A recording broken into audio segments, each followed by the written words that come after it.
All right. Welcome, everybody, to episode 3 of the Heartbeats of Adapted PE podcast. I'm your host, Jen Heebink, and let's get started. I'm excited to bring you an episode called Adapted PE Hacks today, fresh off of our Shape Baltimore presentation, where we had so many people just lined up on the floor, sitting on a table, like it was just packed in the room. And I decided, what, this is going to make a really good podcast when we launch this podcast. So again, my name is Jen Heebink. I am an adapted PE teacher. I teach in Buffalo, Minnesota, which is about 40 minutes outside the Twin Cities in Minnesota. But I'm excited to bring you about 40 to 50 minutes of hacks, and I have 2 guests lined up for tonight. The heart behind this podcast is that we would inspire, connect, and amplify adapted PE teacher voices and those who support all students.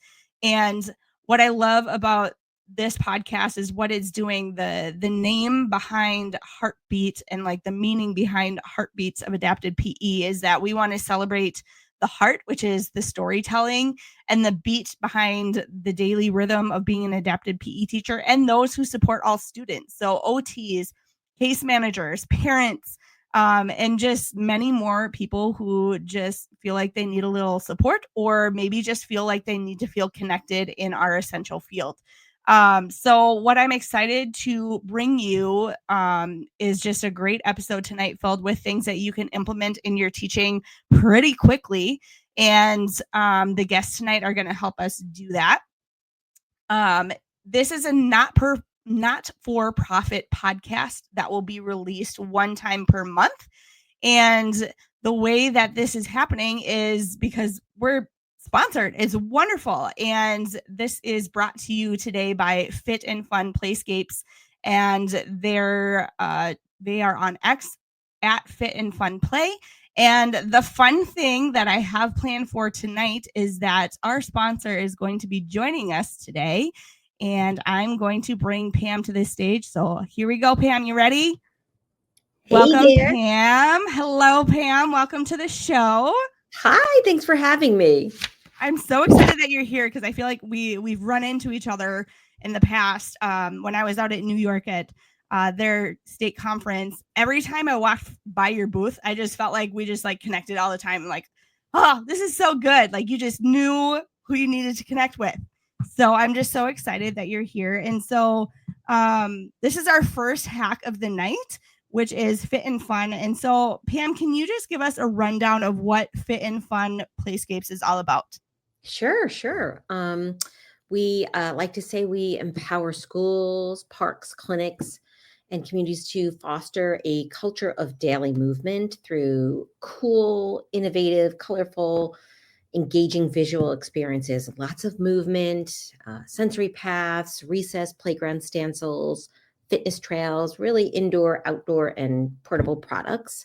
And we love to work with our adapted physical educators. So the goal is to really make moving fun and more accessible and more universal. I love it. We are all about inclusion and making things accessible because sometimes as we know, in the gym, like things aren't as accessible as we would like them to be. So I was just wondering, Pam, can I play your video? Because I think what you just said and like your video is like, it's such a good matchup. Can I show them? Of course. All right. Of course. Yes. Here we go. I'm going to add that. We dancing? We can dance.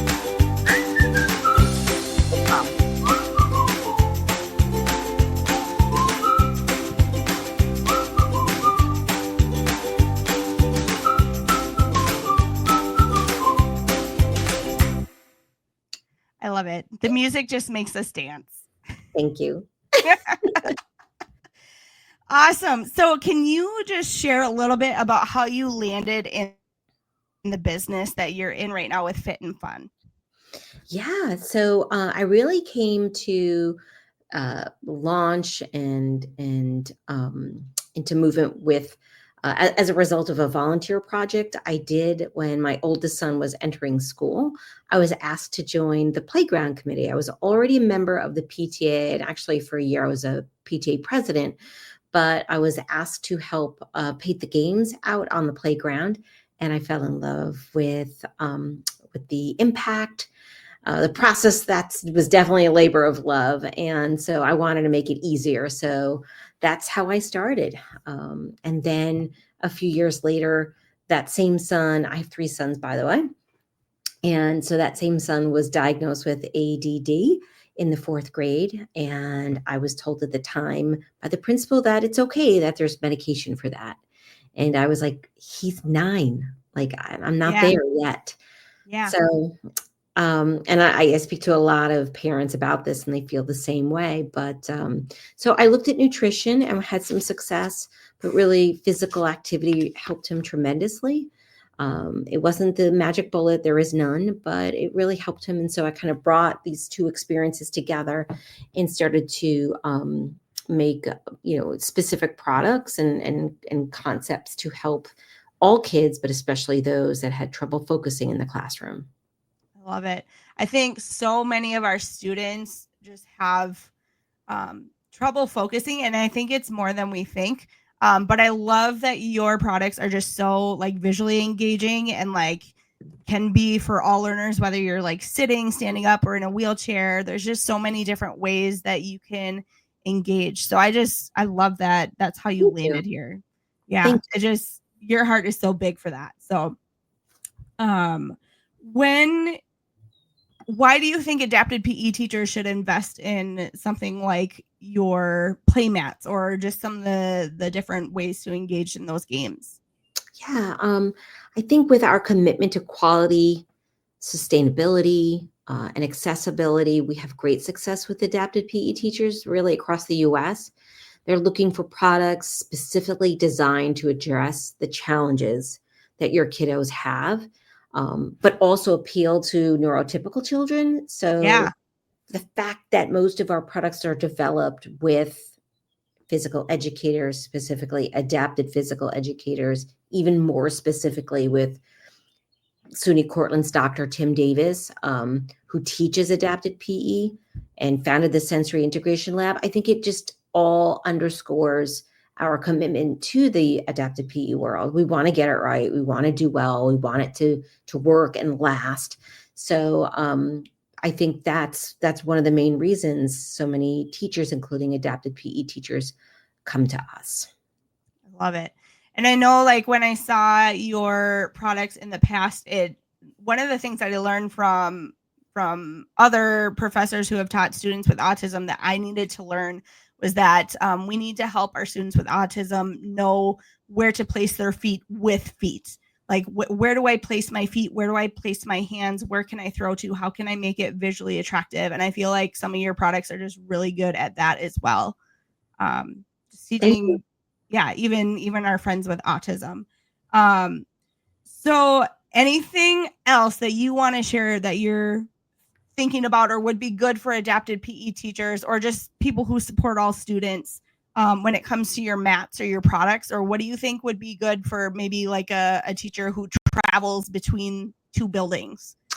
I think our portable mats are really good for that. We work with, very much so with New York City schools, and I think it's not transient, the term, but where they're or itinerant. Itinerant. Yep. Itinerant. So they go from school to school very often.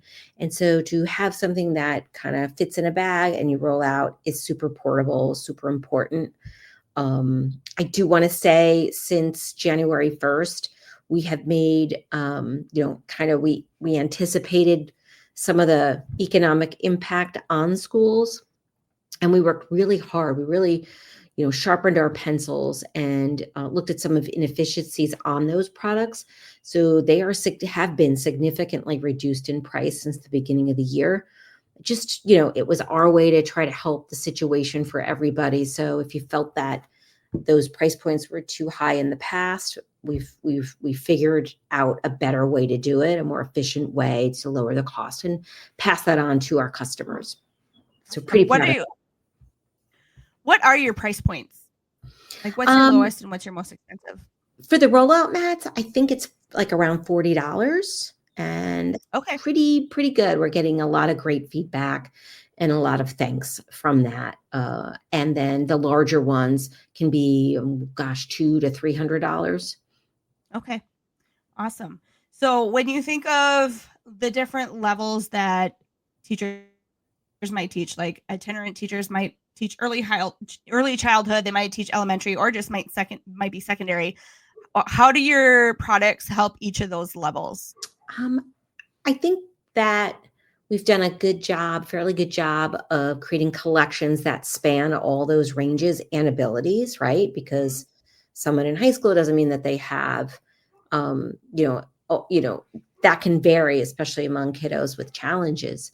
So whether it's stencils, decals, or rollout activities, I think the themes that we use that touch any age are fitness, stations and activities, mindfulness, SEL tools that really can help anybody at any age.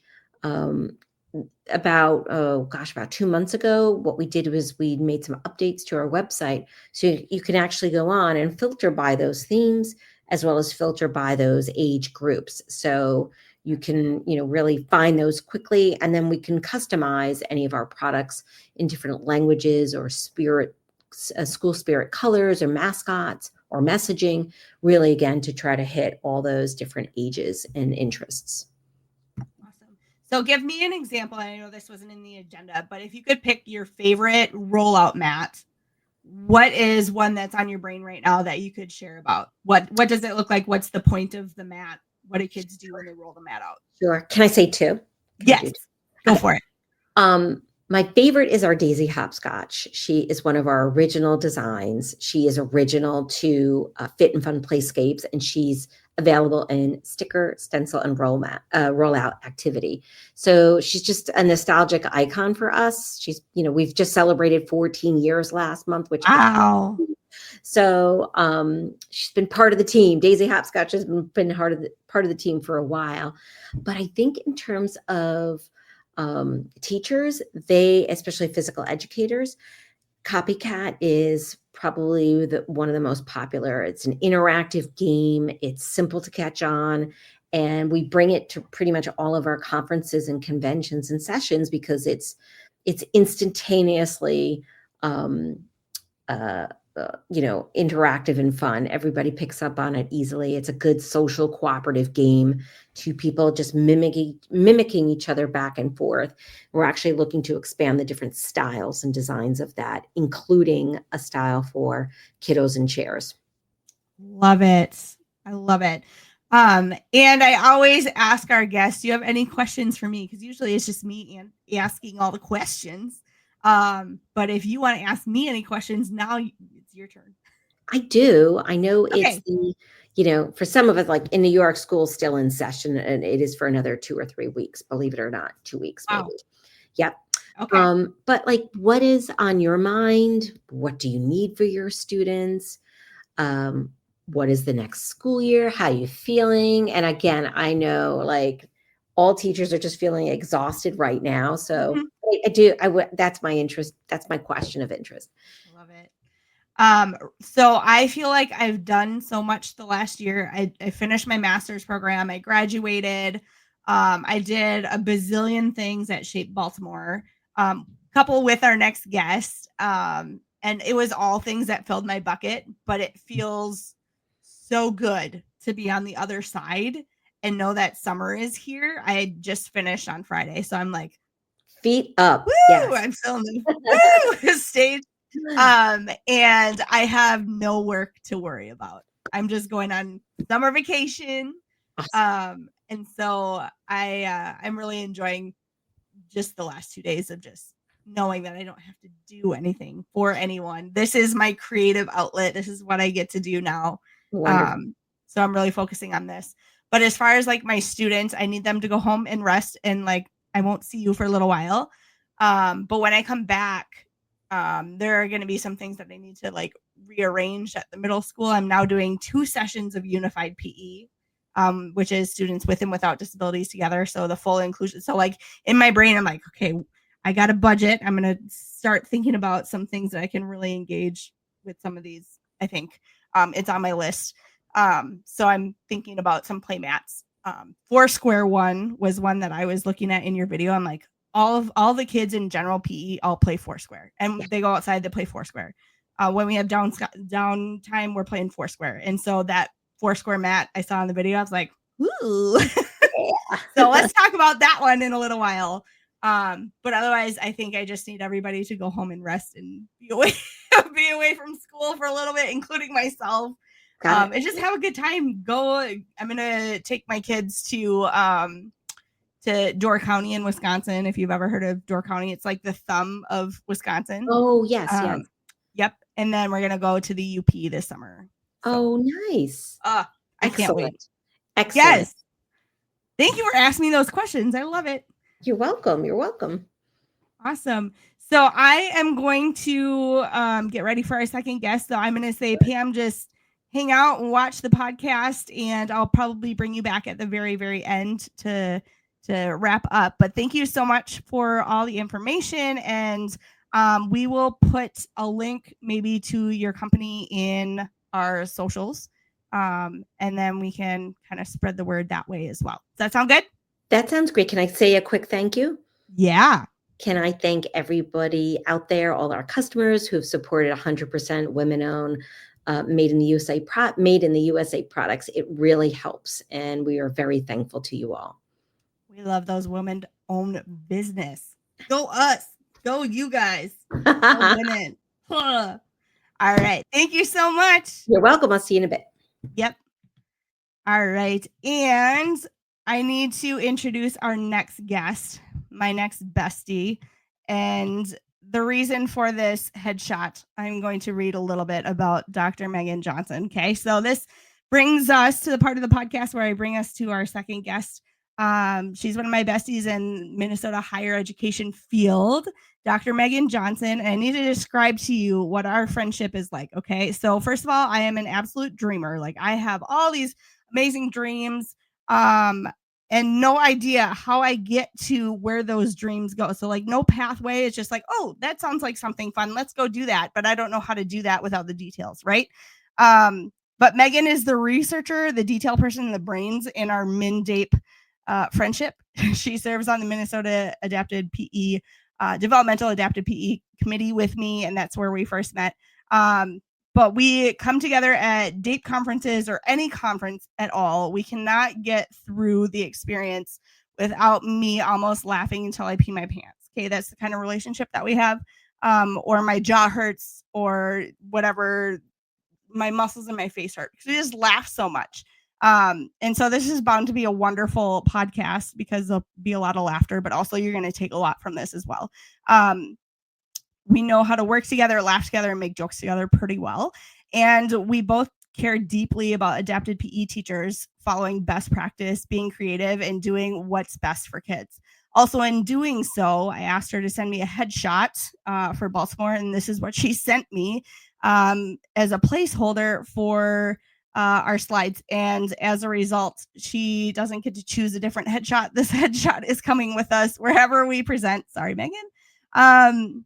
And so this headshot is also coming to the podcast as well. And if you are listening on Spotify or Apple Podcasts, it was -40 when she took this picture. She's all wrapped up in a sweatshirt, layers, and a winter hat.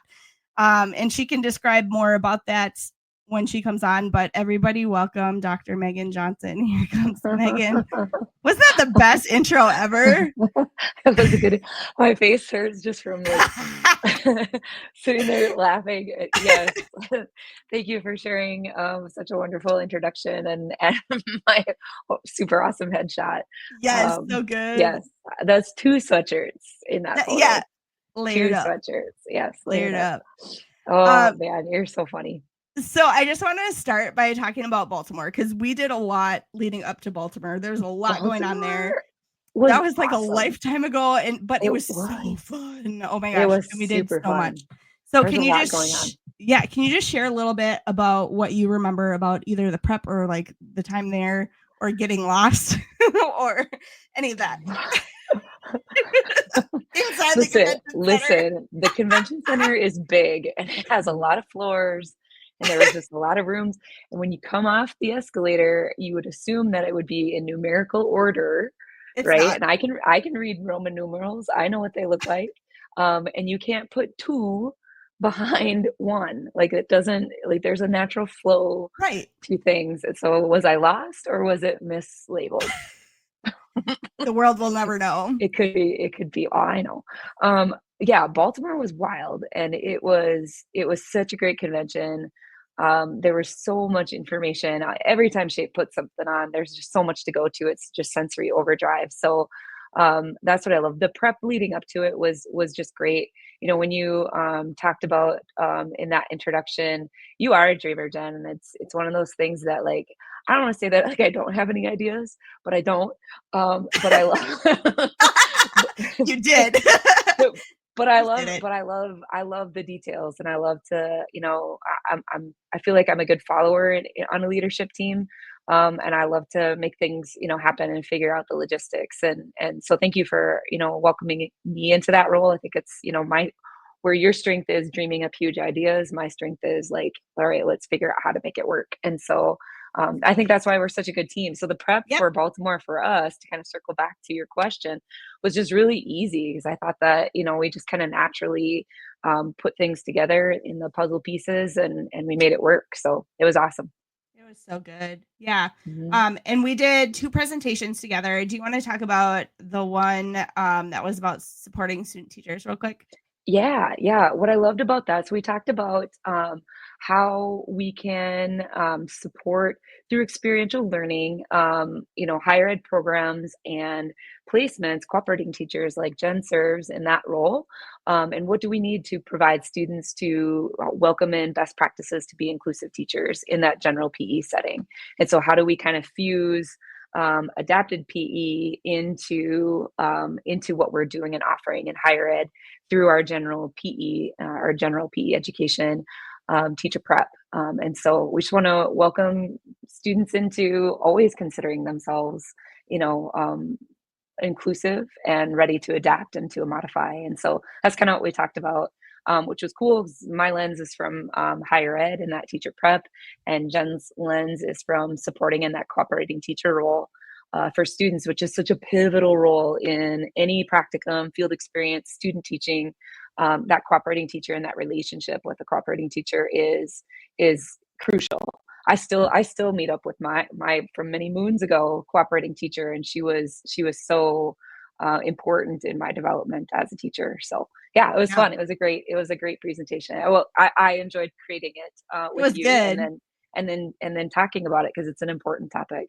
Yeah. I agree. And I think the people in the room got a lot out of it too. Like it wasn't a huge presentation, but the people who came there, I think got a lot out of it. Yeah. I think. Yeah. Yeah. And then our second presentation, whoa, that was a big one. And it was so fun. And I think, so I'm just going to push the slide forward because that's where we're going to end up. We did this presentation called 50 adapted PE hacks in 50 minutes. And I think it was fun because number one, you and I just like threw a whole bunch of slides together. And we got to 50 like so fast. It was so easy. But also it was when we were in the moment, it was a good challenge for both of us, like especially me to like relinquish control and be like, hey, we're going to make the 50 minutes. We're not going to go over. And we did, we made it. Right. Yeah. Yep. And one so eye on the clock. One eye on the clock, one eye on the presentation, one eye on each other. Like, we got this. We can do it. We're going. That's 3 eyes, isn't it? Oh, maybe I need one more right here or in the back of my head, one of the two. But I think when we finish this, I'm like, this was so good. And like I said at the beginning of the podcast, there were people like 3 rows deep on the floor, standing up against the wall, sitting at the table, and it was in a smaller room, but like, how many people would you say were in that room? I don't know. I lost count. It was like at least 50, I swear. I was wearing shoes, so I lost count after 10. It seemed like a lot, and it was really awesome. What I loved about how that room felt is that it had energy, and people's energy were there, and it was, you know, it was interactive, and so I think the people that came made it what it was, because it was high flying action. It was a good time. I think I like went, you know, blank for all 50 minutes. I don't even know what came out of my mouth. There I was don't definitely remember a lot. The whole plunger thing was, yeah. The plunger. We'll get to that. We'll get to that. So we should probably get into these. It's already 25 minutes in, but Yep. I'm gonna start off with this parachute hack, and you will probably be able to see the videos. So I'm just gonna describe it. Plus, if you're on Spotify or Apple Podcast, you're not gonna be able to see it anyway. So I'm just gonna describe it. But using a parachute, like a therapy band, to wrap around the handle of a parachute. This will increase the flexibility of your students who, number one, have upper limb grip and arm needs. And so when we give them like a therapy band or a stretch band or like an exercise band, it gives them the ability to hold on to the band while everybody is flapping really hard, and they can kind of go at their own pace, and they can pull and they can release it a little bit, and like they still get the movement, but it's going to be at the pace that is more appropriate for them. And so I figured this out. I think I was like, 12 years into my experience. I literally just figured this out like 3 years ago. And I'm like, brilliant. Why didn't I not think about this earlier? But you can sit in a chair, you can stand up. But it was just one of those mind-blowing hacks for me. I'm like, oh, I got to share this with the world. So yes, therapy bands and parachutes. Do you want to share this one? Yeah. Remember, we have our visuals down. Oh yeah. They're still there. Yes. Oh yeah. So this paper, I'm sorry. I grew up saying paper, rock, scissors, and that's not right. I know. I realize that I'm not always right. So rock, paper, scissors, it gives visuals, and it supports all students and creates that ability to be autonomous. And so the Instagram that you see on there is Rev for Trev, and I kind of talked a little bit about it, and I'm going to speed past the story. He's a young man who is working through a TBI, very, very severe TBI. And so hack made me think of him, because he was in one of the videos, he's playing rock, paper, scissors with his siblings. And I just feel like this would, be a great hack for him and his family to be able to choose what he wants and then present it out there as he's working through the dexterity of his hands. So if you haven't followed Rev for Trev, hop on Instagram and check out his story, because it is, oh God, it gets me in the feels almost every time I check in on how he's doing. So it's a great hack. And again, just gives your students voice. Yeah. So if you're just listening instead of looking at YouTube right now, thank you. It's just like I have to remind myself too. If you take like a foam cube, like a dice, and you print off a picture of a rock, paper, and scissors, and then you glue them to the sides. Then instead of verbally saying rock, paper, scissors and showing with your hands, you can just roll the dice. And I think this was such a winner. I think Sadie shared this during Shape Seattle. Yeah. Yep.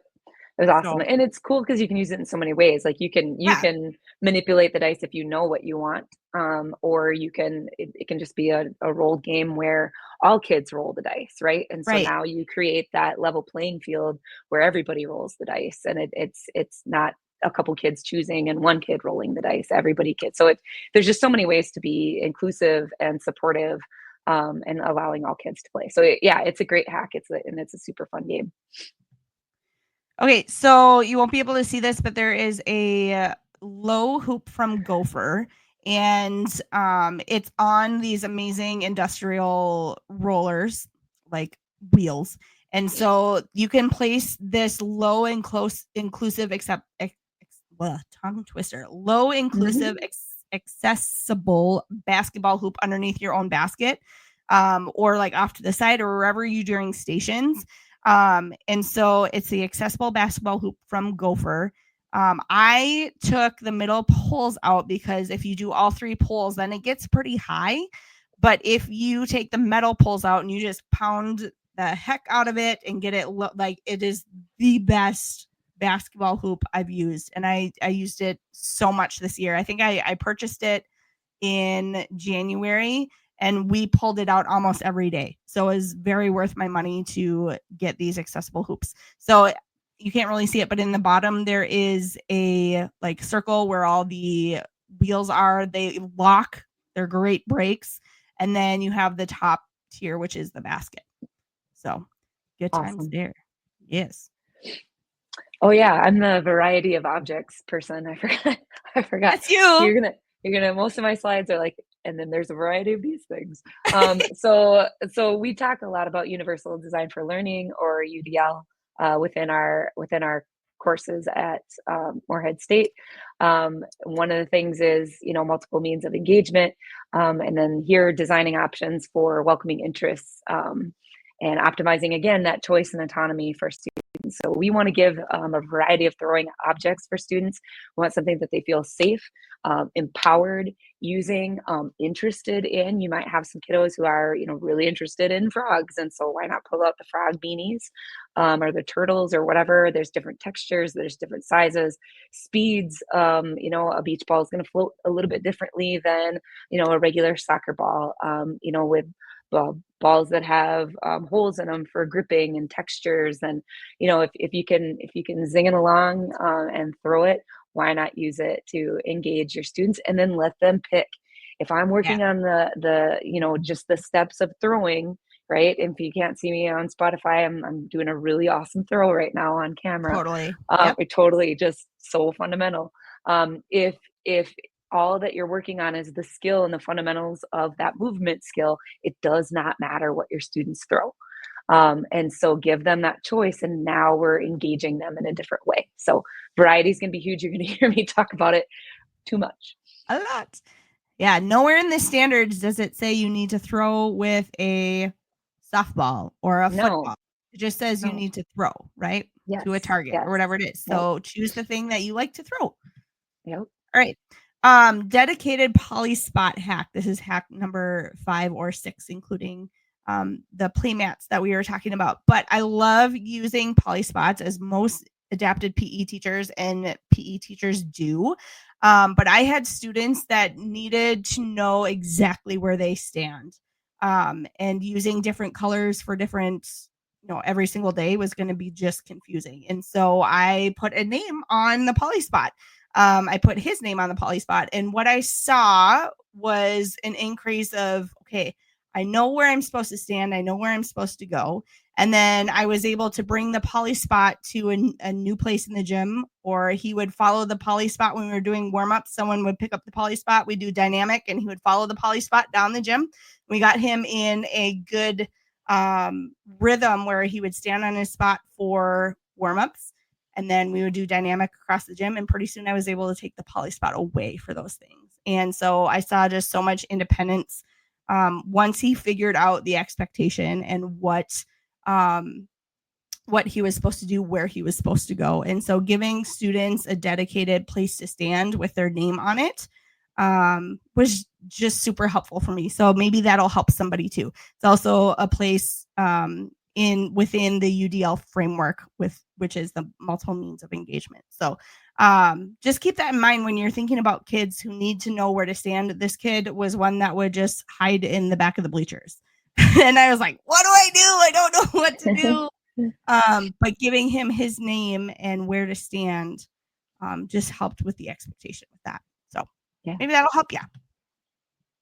Hey, there's also a variety of hockey and striking hacks.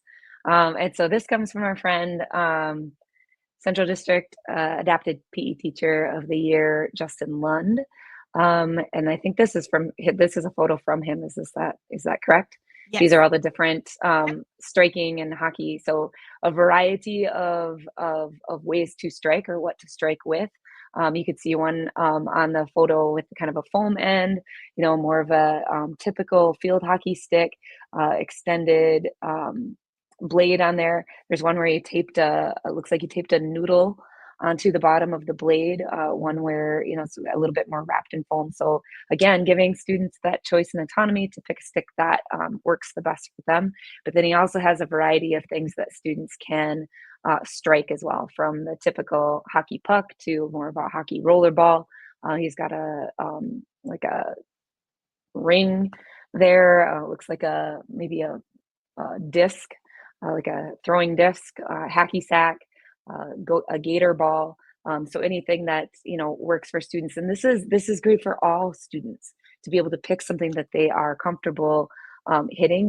A ball is going to roll easier. It's going to have the benefits and the disadvantages, right? It's going to move quicker for you, but it's also going to be easier to strike and get it to move where you want it. Where the puck is going to be a little bit more challenging to control, but yet it's going to be slower as it moves along the floor of the surface of the gym. So, whatever you can get to get kids engaged and feeling confident. That's the beauty of adapted PE, because you can modify anything to make it all work for kids.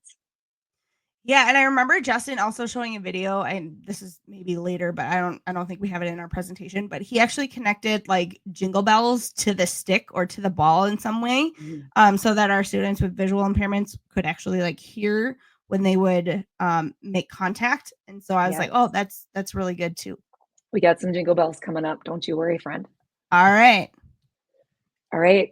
The same goes with drumming and rhythm sticks. Cardio drumming is huge right now, getting your students involved. And so it doesn't just have to be, just 2 sticks that they can hit with. There's lots of noodles, save on your ears too. It's also good. And so, things that a noodle on the end of a drumstick, so that we can have some students, if they have some grip issues, have a little bit softer or wider grip to hold on to. We've done, even in our college class, just dancing with noodles. Thank you, Randy Spring, who is an elementary teacher of the year. Randy has a lot of great videos, rhythm dancing videos that he does with noodles. We have done it with my college students. We have done it welcoming students with disabilities into that dance class. Kids love dancing with noodles. Why not, right? It's true.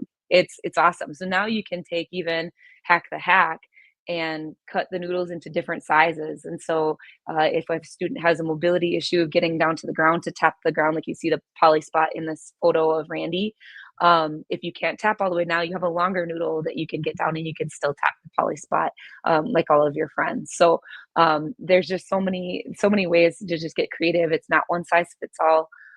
Again, creating that choice and autonomy. We want every kid to be able to feel engaged and participating.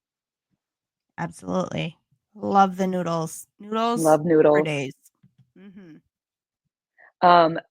Variety of targets. This is a great hack of putting 3 hula hoops off of a basketball hoop, so that students have a variety of targets, whether they're shooting the regular shooting form, as you see me doing here with perfection, beef, right?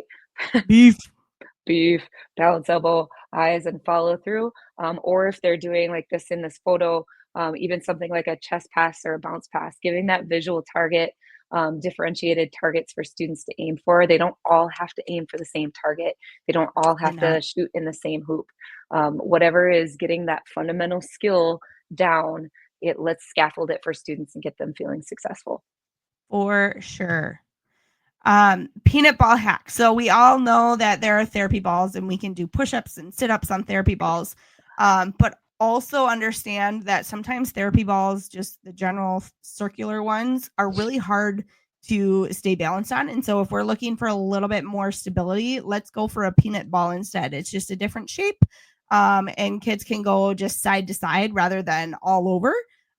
They don't roll forward unless they're facing forward, but it just gives 1 or 2 directions rather than all over directions. And so it allows them to stabilize when they are doing, elbow planks, straight arm planks, rollouts, push-ups, sit-ups, instead of just feeling like they're going to fall off all the time. I use peanut balls almost daily in class as a alternative to therapy balls. So keep those in mind when you're thinking about all the different ways you can address needs that therapy balls can help with. Finger light ball. So the finger light ball is one of our favorite kind of beach balls. And if you can think about like how a balloon floats, but a beach ball feels, I don't think it has any latex in it. And so that's why we love these finger light balls. So when it floats like a balloon, it's very, very light. It's not going to feel as heavy as a beach ball.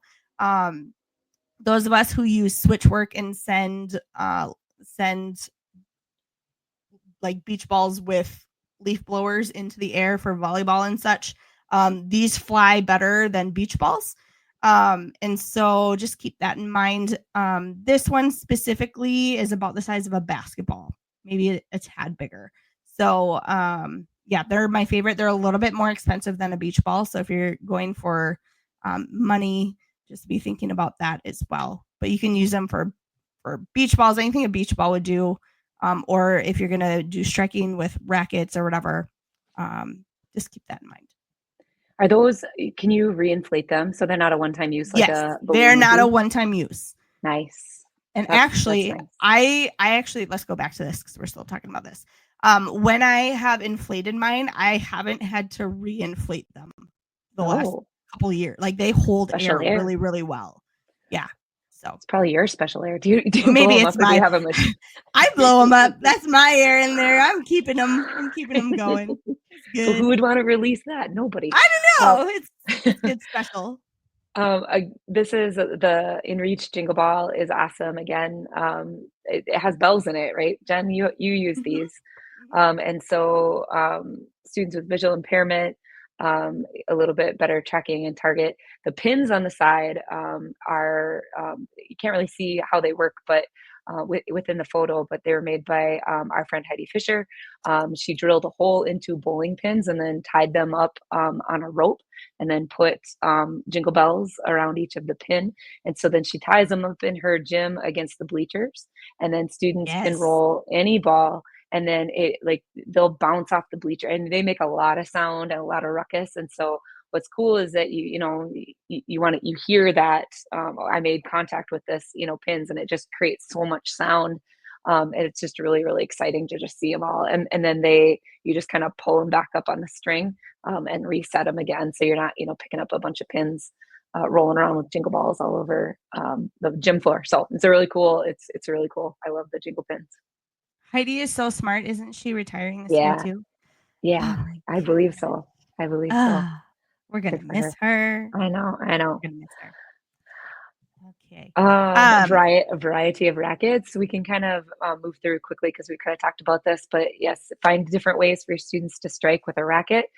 Flip to the next one, Jen, if you will, so kind of save a little time. But if you don't have a racket, hey, you can build your own with nothing other than a pool noodle. Pool noodles can do anything. And so you can make these rackets. You can kind of see on the photo if you're watching this, the little part where it's X'd out, it's kind of bring it to cut out the ends. So you bring it to kind of a handle and then duct tape it. Now you can hit those finger lay balls that you had or a beach ball or a balloon. They're great, big grip for students. And yeah, sometimes we gotta get creative and build our own, and you could make a whole set of these for, get those pool noodles on those after summer sales, and you can make yourself a whole set of rackets. So great.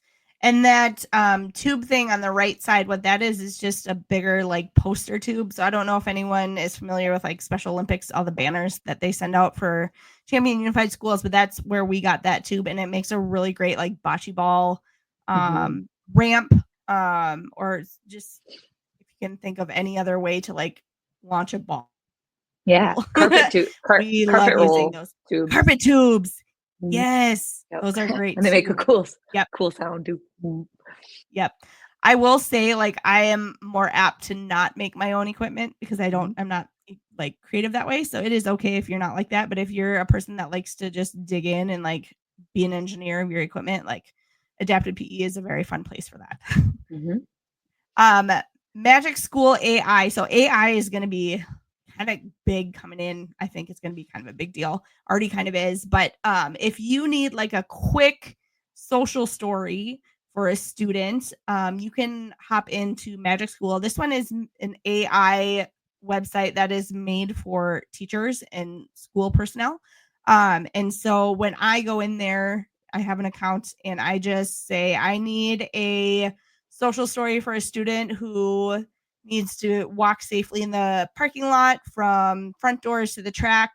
They need to, stay on this side of the line or on the sidewalk, or like I put in all the details, and then it gives me like this step-by-step social story. And it literally saved me so much time because I finished class and needed to get off to my next, school or whatever. And I did not have time to like sit down and do it. But the next morning I was like, oh yeah, I forgot to do that.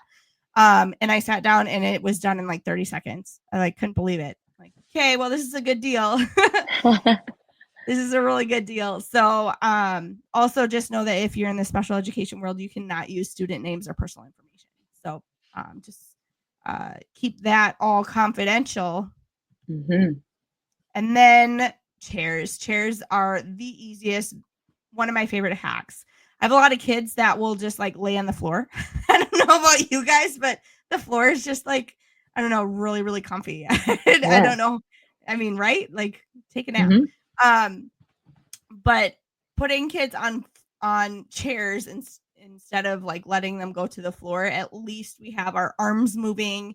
We can incorporate moving with arms and really taking out a lot of the motor planning pieces, because when you think about striking with a racket, you have to have your feet in a correct direction. You need to take a step, swing back, swing forward, make contact, like all these steps. But if we take out the legs and the feet, can we just work on swinging back and swinging forward? Like it just simplifies things so much. So there are two ways that I like to use chairs. The first is to help our students with muscular endurance and like when they get tired, like it's okay to take a break in a chair. Like when I'm tired, I take a break in a chair too, like teaching them that skill. Like it's okay to take a break in a chair. And then when a student is struggling with putting all the pieces together for a specific skill, I will use a chair to kind of help break down the motor planning pieces of those things. So I love chairs. I'm a fan. Quick one from Amazon. It's called the Easy Hold with a Z, EAZYHOLD, Easy Hold. What you're going to do with this is that you're going to, it's like a stretchy silicone band that can go around small implements like 3-pound dumbbells, 5-pound dumbbells. You can put them on the bats or rackets, and instead of a student needing to grip around the whole racket to keep it in their hands, some of our students have grip needs in which they cannot wrap their hand around the whole implement. And so what this Easy Hold does is that it holds your hand in place without needing to grip all the way around. So my hand is in an open palm position, and it's sliding in under the Easy Hold and holding the dumbbell, and I can do bicep curls. I can push, shoulder presses, chest presses, whatever it is. And you can hit with a bat if you do 2 of them, and you can hit with a racket with 1 or 2. And so I use the Easy Hold constantly as well. This is one of my game changers too. Yeah, that's a good one. And for safety too, something like that, particularly with what's on the image that you see here with a weight, you want to be able to, if that grip fails and then the weight falls, we can risk some injury there. So offering this as an opportunity that's a good one. Good one, Jen. Yeah, we're gonna do one more and jump to Mindape, and okay. So I will get to that. I don't know how we got through 50 of these. I don't know either. Well, I feel like we'll probably need like 4 parts. Like this will be going for like years. We'll be able to do this. Our life's work. It's our life's work.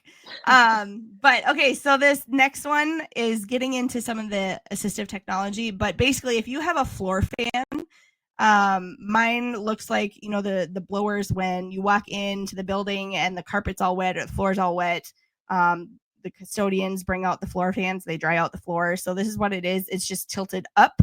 And when you turn the floor fan on, I can put it on level 1, 2, or 3, and you can put scarves in the floor fan to like send them up for students to catch.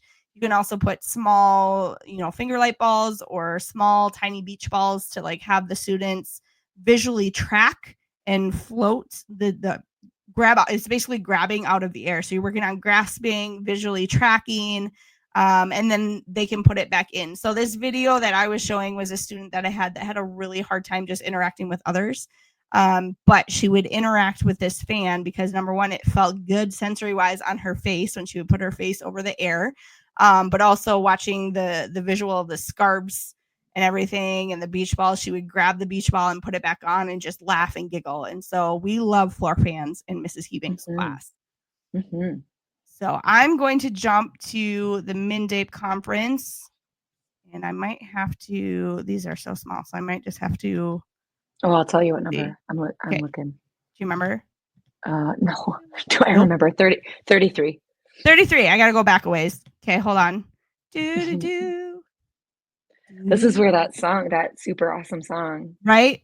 That we were all dancing to. Yes. Come in. Oh, I don't know what slide it is because it doesn't match with what I got going. It's hack 33. It's hack 33. Yeah, sorry. That would have been helpful. Hold on. We're almost there. 36, 35. So see this is our life's work, and this is what we will share at a future podcast someday. Yeah. Do you want to talk about MNDAPE? Because I'll talk about sure. I'll talk about MNDAPE. So we have our annual conference. This year is going to be our 50th, which is really big deal. It's a nice round number. But it means that in the state of Minnesota, adapted PE has been supported with professional development for 50 years. And so we have it at Camp Friendship in Annandale, Minnesota. It's over a weekend, and it's a camp experience. That's it's camp, right? So bring your bedding and your linens, and you get a bunk bed, usually all in the lower level, which is cool because you can make a fort. But you get to be at camp, and you just get to learn all day with this, such a small but supportive community who the networking is awesome. What we plan as a committee for sessions and for breaks, it's camp food, it's bonfires, it's canoeing.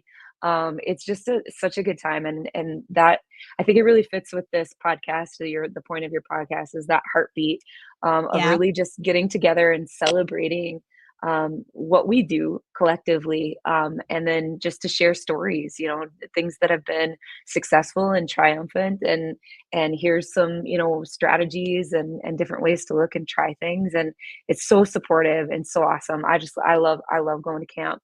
It feels like coming home every time I go. Yeah. And I think I've been there maybe 15 years now, every year, haven't missed. And every time I go home, I always just feel like I'm so filled up with people who love doing what I do and love students like I do. And there's nothing better than that, right? Right. Because sometimes you feel like an island a little bit, and a district might have you might be the adapted PE teacher in your district. And so you don't always get a chance to bounce ideas off of, or just get that affirmation that, what you're doing is important, needed, just beautiful work. And so when you can do that and then share and get some tips and ideas, and it's just a big warm hug, and it's an awesome space. It is. I'm thinking about doing like an episode between the episodes of just MNDAPE. Wouldn't that be fun to do live from camp? Coming live from MNDAPE. But we're anyway, at the bottom of the lake. We're at the bonfire. We're at the meat raffle. We're at the bingo hall. There are a lot of things in there that if you're not in Minnesota, you won't understand. I'm sorry. But you will if you come to camp. Yeah, do it. So anyway, we're going to move forward and start wrapping things up. So what I want to share from the podcast today, and I think this happened kind of even before we started going live, but when Pam and bring her back in. Yeah, I'm going to bring her back in because we're talking. Bring her back in. Pam. There's Pam. Still here. She's here. She's paying attention. I was like, oh no, what if she like went off to the bathroom somewhere? No. But she's here. I think this conversation started before we even logged on, and I hadn't even shared yet, but whenever we come on to the Heartbeats of Adapted PE podcast, we always talk about like, this isn't a webinar. It's not something where we're just going to sit and present information. We might have best practice. I mean, we did present a little information today, but like the heart behind it is that we're sitting down almost like on this big comfy couch in the living room, just sharing stories. And I feel like we did that even before we started today. Pam, you shared a little bit about your sons, and I was like, oh man, this should be the podcast. Like this is the good stuff. And so I just really appreciate you bringing your heart to this today. So that was one of my takeaways. I also just, in reflecting with Megan, I every time I think about Baltimore, I'm like, oh, that was so fun. And I just need to do more fun stuff with you because we just always have so much fun doing it. It's true. It's true. So we should even talk about presenting at Midday because I haven't even put anything in for that yet. But okay, so whatever we do, we're just doing it together. That's all. But I think too, just the sharing of hacks. And Megan, I think you talked about this in Baltimore too. That like maybe it was our friend Dr. Lieberman who said these are all hacks, but it really is just good teaching. What did she say? Do you remember that quote? Yeah, that's what it's just teaching. It's just teaching. You know, they should just be like 50 obvious, not obvious things. I don't want to downplay if you didn't know about, you know, like it's just things that welcome everybody into a space, and the more that we do them, the more that we get them out there and share, right? That's the beauty of a podcast like this or conferences. The more we share that, oh, like, hey, here's these beautiful rollout mats that you have that you can now bring everybody into this space. If you don't know, you know, you don't know what you don't know. And so once we share, you know, the things that drive each of us so differently, then it just becomes good teaching, and it's teaching for everybody. And it's not that it's a hack. It's just known. So we got to shout it from the rooftop. That's why this is so important. Can I chime in too, real quick? Yeah, I was just going to ask you if you wanted to share anything and anything stuck with you. Well, while I was in the green room here, my youngest son, who's going to be 16 in 2 days, just walked by. He goes, "Mom, what is that about?" And he's very into health and fitness. So he's like, I heard something about weights or something like that, or shoulder something. And so I said, these are people who are creating ideas and products because they cannot find what they need for their kiddos. Not all kids can use regular PE gym equipment. And that's what this podcast is about. And he goes, "That's cool." Oh, all right. Thumbs up from the 16-year-old. We'll take it. Hey, when you get yes, exactly. Love it. I love it. Cool. Thank you so much for sharing that. It is cool. Yeah, it is important. And so it's not even just about teaching. It's just about doing the right thing. So I didn't want to mess up your closing, but I had to share that with you. No, that was a great way to wrap that up. I love it. Everybody got to share their takeaways. That should be part of the show. That's what we're going to do next time too. So I do want to kind of share what's coming in July. So we're going to have our July podcast time and date to be announced, or to be determined, but we're going early childhood style. And I need to learn a lot more about early childhood. And I know a lot of friends who teach adapted PE in the early childhood setting just always feel like they need to find connection with others. And so we are going to bring at least one friend on to our podcast for sure. Heidi Ambrosius, our friend from California. I love her to pieces. We talk constantly. And she just has a really big heart for the littles.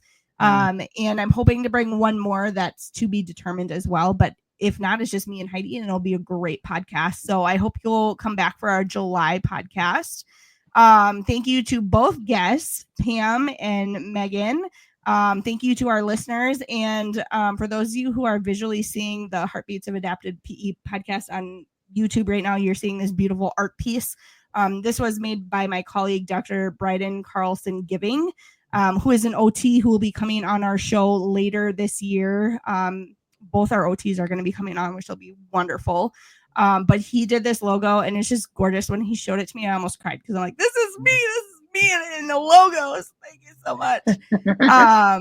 So I just want to thank him for that logo piece. And again, Pam, thank you so much for sharing your heart and your products. And thank you to Fit and Fun Playscapes. They are our 2025-2026 sponsors for this podcast. And just some different ways that you can follow us on social media. We're on X and Blue Sky. So at Heartbeats of Adapted PE on I almost said Twitter. It's still Twitter to me in my heart. But it's on X.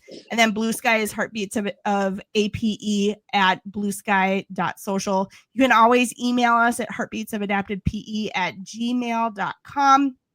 And a couple of places that you can watch the podcast. You can watch it on YouTube at Heartbeats of Adapted PE Podcast.